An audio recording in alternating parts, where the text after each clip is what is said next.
The yellow remains out at Watkins Glen International Raceway as we continue to clean up debris in turn number 7 because of an accident up there involving Steve Chrisman, Patty Moise, and Ken Schrader.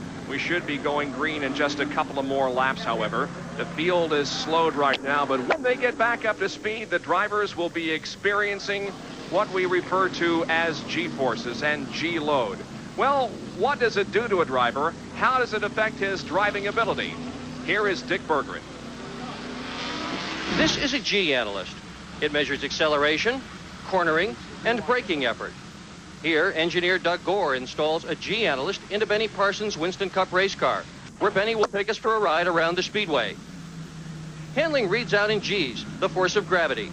To give you an idea of 1 G, the best roller coasters corner at about 1 G. The display markers to the right or left of center indicate cornering forces. They fill to the right with hard right cornering. Now here's Benny Parsons going through the first turn. He's showing 1.4 G's of cornering. A good street car will corner at about 0.3 G's. So Benny took the turn with about 5 times the cornering force of a street car. Acceleration data shows Benny able to power out of the turns at over 0.45 G's. When you hit passing gear on the highway with your street car to pass a slower automobile, you'd be lucky to feel 0.15 G's, about a third the acceleration of Benny's race car. The G-Analyst showed Benny generally doesn't brake any harder in his race car than you do in a panic stop, about 0.8 G's, even though he has much better brakes. Benny has to save his brakes for the race. He does, however, get on the brakes early, and he stays on them late.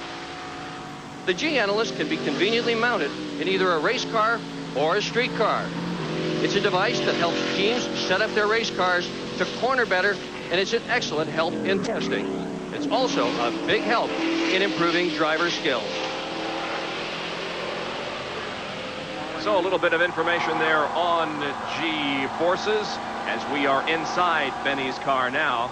Well, ESPN is the exclusive cable home of the National Football League. We'll have several regular season games. We'll also have 4 preseason games, and we begin on the 16th of August from Miami as we bring you the Chicago Bears against the Dolphins. That's live at 8 o'clock Eastern Time.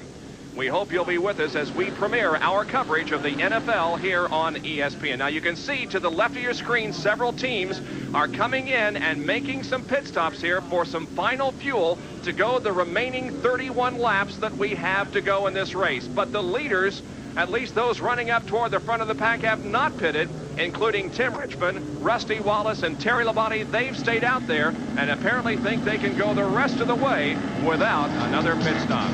We'll be back with more from Watkins Glen, New York, right after these messages.